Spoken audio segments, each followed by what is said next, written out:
Hello all. So this is our last video lecture for the current electricity chapter. Okay. So till now we have covered all the things like numericals and all the theory part also, like series and parallel connections of resistors. Okay. Fuse wire also we have connected, learned, and also domestic electrical connection also we learned, right? So today we are going to start with our precautions to be taken while using electricity. Okay, electricity को use करते हुए कौन से precautions लेने हैं हम इसको अभी लर्न करते हैं. ठीक है, ये पूरा थ्योरेटिकल पार्ट है, आप इसको पढ़ते भी तो आपको समझ में आ जाता है, लेकिन फिर भी मैं आपको एक बार समझा देता हूँ. ठीक है, electric switches and sockets should be fitted at a height at which small childrens can not reach. Okay, जो इलेक्ट्रिक स्विच होते हैं अपने बटन्स होते हैं, राइट, और सॉकेट जो होते हैं, राइट, जिसमें हम पिन वगैरह इंसर्ट करते हैं, राइट, वो बच्चों के हाथ ना पहुँचे ऐसे हाइट पे रखना है. अगर कोई बच्चा उसको टच कर लेगा तो उसको शॉक लग के उसकी डेथ भी हो सकती है, इसलिए बच्चों से उसको दूर रखना है. ठीक है, okay. Plug wire should not be pulled while removing a plug from its socket. Okay, जो प्लग का वायर होता है वो निकलना नहीं चाहिए, right, while removing the plug from its socket. Okay, दूसरा point, before cleaning an electrical appliances it should be switch off and its plug remove from the socket. जो भी इलेक्ट्रिकल अप्लायंसेज हम क्लीन कर रहे हैं, राइट, एनीथिंग, राइट, अगर suppose पकड़ लीजिए आपको फ्रिज क्लीन करना है, राइट, आपका जो रेफ्रिजरेटर है क्लीन करना है. Okay, then what you have to do, जो बटन है आपकी उसको बंद करना है, स्विच ऑफ करना है, और उसका जो प्लग है, राइट, जो पिन है उसको निकाल लेना है ताकि आपको शॉक ना लगे अगर इधर उधर से करंट लॉस हो रहा होगा तो. ठीक है, second point, once hand should be dry. किसी के भी हाथ ड्राई होने चाहिए. ड्राई मतलब पानी से गीले नहीं होने चाहिए. Okay, while handling and electrical appliances. Okay, जो भी अप्लायंसेस इलेक्ट्रिकल अप्लायंसेस आप लोग हैंडल कर रहे हो उसको हैंडल करते वक्त आपके जो हैंड्स है वो कैसे होने चाहिए it should be dry, right, and as far as possible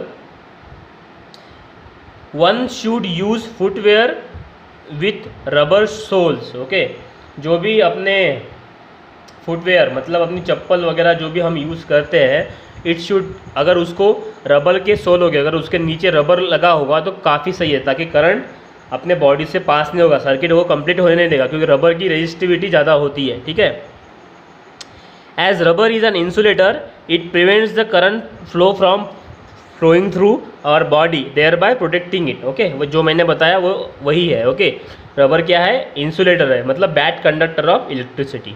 ठीक है, if a person gets an electric shock, अगर पर्सन को इलेक्ट्रिक शॉक लगता है, करंट लगता है, you should not touch that person, उसको टच नहीं करेंगे. ओके, अगर उसको उसके बाद आपको भी करंट लग सकता है या शॉक लग सकता है.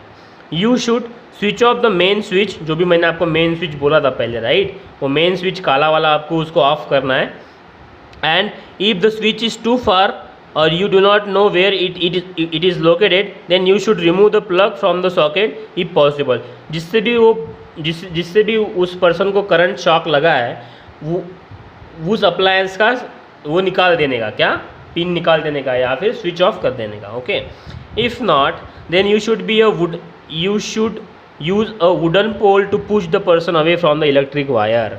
मतलब किसी भी प्लास्टिक या वुडन मतलब लकड़ा, राइट, लाकुड़, लकड़े की किसी भी चीज़ से, काठी से उसको दूर धकेलने की कोशिश की ताकि उसको करंट ना लगे और आपको भी करंट ना लगे, शॉक ना लगे. ओके, तो यहाँ पर ये जो चैप्टर है ख़त्म होता है. ओके, आगे चल के जो आपको ये 3 न्यूमेरिकल्स उसने दिए हैं ये अपने को अभी देखने हैं. ओके, ये ख़त्म होने के बाद आपका एक्सरसाइज भी ख़त्म हो जाएगा, आपको सारे के सारे न्यूमेरिकल भी सॉल्व स्टेट में मिल जाएंगे. आपको बस घर जाके उसकी प्रैक्टिस करनी है, आपको घर जाके उसकी क्या करनी है, प्रैक्टिस करनी है. ठीक है, चलो पहला वाला न्यूमेरिकल देखते हैं, न्यूमेरिकल नंबर 1. ओके, क्या क्या गिवन है पढ़ते हैं. The resistance of a 1 metre long nichrome wire is 6 ohm. Okay, if you reduce the length of the wire to 70 centimetre what will be resistance. क्या करना है, एक अपने को वायर दिया है नाइक्रोम वायर, चलो ये सपोज ये नाइक्रोम वायर है, ओके। इसका लेंथ कितना है 1 मीटर, मतलब 100 centimetre. 1 metre is equal to 100 centimetre. इसका लेंथ कितना है 100 सेंटीमीटर है 1 मीटर। इसका रेजिस्टेंस कितना दिया था 6 ओम। अगर मैं इस वायर को 70 सेंटीमीटर का करता हूँ तो मुझे रेजिस्टेंस निकालना है, सिंपल राइट। चलो इसको एकदम से सिंपल करते हैं। R1 कितना दिया हुआ है गिवन में 6 ओम। लेंथ कितनी दी हुई है L1 में 100 सेंटीमीटर, मतलब 1 मीटर दिया तो मैं 100 डायरेक्ट ले रहा हूँ। R2 हमको निकालना है, L2 कितना है 70। सिंपल फार्मूला लिखने का। R1 के लिए L1 कितना है, नाउ R1 के लिए L1, R2 के लिए L1 राइट। R2 अपने को पता नहीं है, L1 कितना है 100, R1 कितना है 6, L2 कितना है 70। R2 पता है क्या, नहीं, इसलिए R2 जैसा का वैसा। अब हमको R2 निकालना है, मतलब R2 जाएगा इस साइड में, 6 जाएगा यहाँ पे, 100 आएगा नीचे। Therefore R2 is equal to 100 इधर, 70 into 6 by 100 right. 1 0 cancel, 7 6 42 right 10। R2 is equal to 4.2. This is the answer. Okay, this is your answer. R2 is equal to 4.2. Okay, 4.2। यहाँ पे क्या किया मैंने, R1 की लेंथ कितनी थी, जब भी कंपैरिजन का है राइट, मतलब 1 मीटर के लिए इतना रेजिस्टेंस है राइट, तो 70 सेंटीमीटर के लिए कितना आएगा।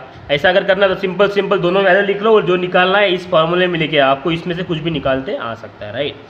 L1 के लिए R1 के लिए L1 है, R2 के लिए L2 है राइट। R2 पता नहीं है तो इसको ऐसे इधर लेके जाओ, 6 ऊपर जाएगा 100 नीचे आएगा, ठीक है, ख़त्म। चलो दूसरा न्यूमेरिकल देखते हैं क्या है।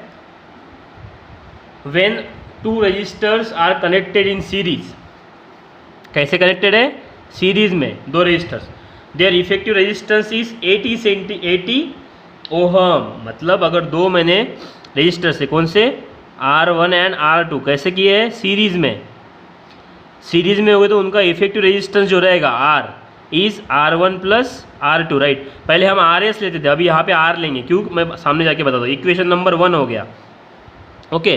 कितना है R यहाँ पे, R कितना था 80, R कितना है 80 है राइट। तो ये इक्वेशन नंबर ये हो जाएगा 1, R1 प्लस R2 1 राइट, ये नहीं होगा। दूसरा, when they are connected in parallel, अगर उन्हीं रेजिस्टेंस को हम पैरेलल में कनेक्ट करते हैं तो देयर इफेक्टिव रेजिस्टेंस कितना आता है, ये हो गया सीरीज़ के लिए, ये हो गया पैरेलल के लिए।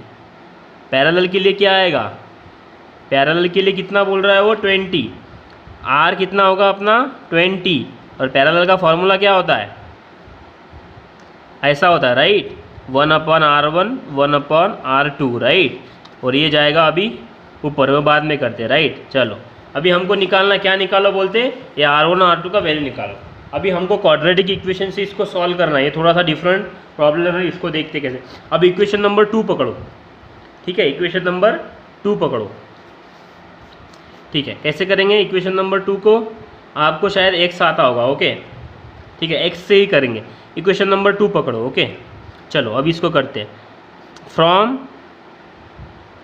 Equation 2, okay, equation number 2, okay, 1/20 is equal to, चलो अभी इसको सॉल्व करते हैं। R2 जाएगा इधर, R1 जाएगा इधर, R1 इंटू R2 राइट, 1/20। अब हमको 20 चाहिए राइट, हमको ऊपर करना था, ये ऊपर जाएगा तो ये भी ऊपर जाएगा, सो R1 into R2 upon R1 plus R2। मैंने इसको थोड़ा सा चेंज कर दिया, अब ये अपना इक्वेशन आ गया right, R1 into R2 R1 plus R2 right.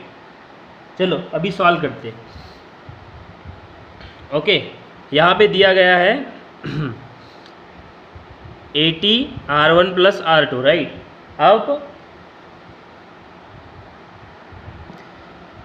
अब हम समझते हैं, सपोज मतलब समझते हैं R1 is equal to x, कितना है x, हमको पता नहीं है, हम पुट करेंगे। तो R1 is equal to x हम यहाँ पे पुट करते हैं, equation 1 becomes equation 1 becomes 80x plus R2, right?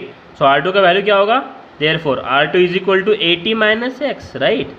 ये जो x है ये जाएगा इधर, x इधर जाएगा इधर, R2 हो जाएगा ये बन गया आपका एक इक्वेशन, राइट? R2 का वैल्यू, ना put this value in this, या तो इसमें रखो या फिर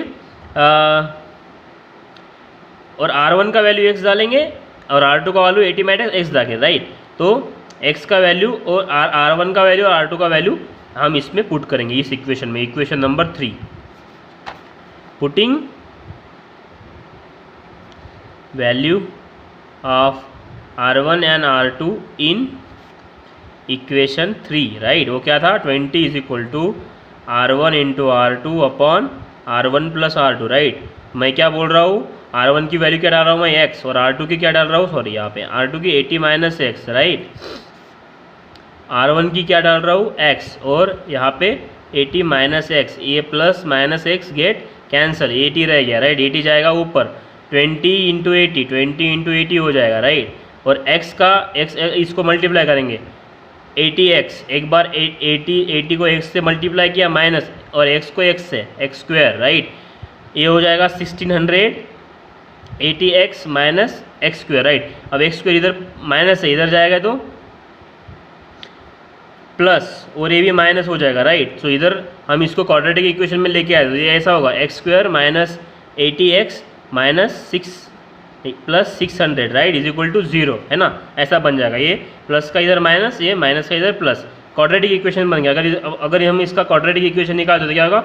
-40 और -40 को हम अगर मल्टीप्लाई करेंगे तो हमको प्लस 1600 मिलेगा, और इसका एडिशन कितना होता है? 80, राइट? -80, तो इस हमको मिल रहा है, तो ये कैसा बनेगा? x minus 40 x minus 40, right, is equal to 0. तो x का वैल्यू कितना आया? 40. x का वैल्यू कितना आ रहा है? 40. अगर इसको हमको निकालना है, x का वैल्यू मतलब r is equal to 40, right? और हमारे पास क्या था? R1 plus R2 is equal to 80. अगर R1 का वैल्यू 40 है तो R2 का वैल्यू कितना चेक करने के लिए ऐसा, R2 is equal to 80 minus 40, तो R2 इज इक्वल टू 40. हम ख़त्म. यहाँ पर भी हम निकाल सकते, दोनों x की वैल्यू 40 है, राइट? यहाँ पे भी हम निकाल सकते थे, राइट? लेकिन मैंने आपको करके दिखाया, ठीक है? तो ये आपकी वैल्यू बन जाएगी, ठीक है? R1 का वैल्यू 40 आएगा, R2 का वैल्यू भी 40 आएगा, ठीक है? आपको क्वाड्रेटिक इक्वेशन इसके लिए आने चाहिए. यहाँ से पूरा मैथमेटिक्स है, ठीक है? आपको मैथमेटिक्स लगाना पड़ेगा. दिस इज़ द वैल्यू 40 40, ठीक है? एक बार न्यूमेरिकल देख लीजिए, ऐसे जो लिख के जो मैंने पढ़ाया है वो एक बार फिर से देखिए, आपको समझ में आ जाएगा. थोड़ा सा हार्ड है लेकिन हो जाएगा, ठीक है?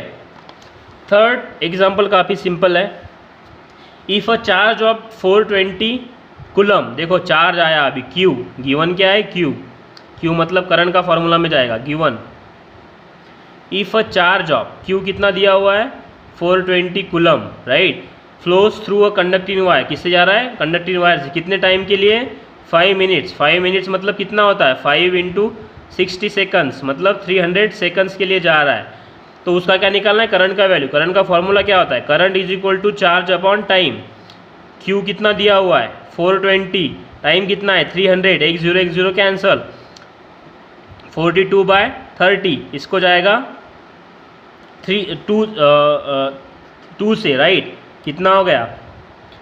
2 से अगर मैं 42 को डिवाइड करूँगा तो 21, 30 को 15 आएगा, और इसको फिर से 3 से जाता है, राइट? 7 and 5, right? 7 को 5 से डिवाइड करेंगे तो 5 1 जा 5, 2 और 1.4. करंट कितना आया? 1.4 एम्पियर. ख़त्म, आंसर, ठीक है? This is the answer, 1.4. Okay, so this is the numerical part, exercise part, and all the theory part has been completed. Okay, so this is all for this chapter. Thank you so much. Do homework, whatever homework I'll give, please complete that and learn this chapter. This is really easy chapter, only simple formulas are there. Okay, thank you so much.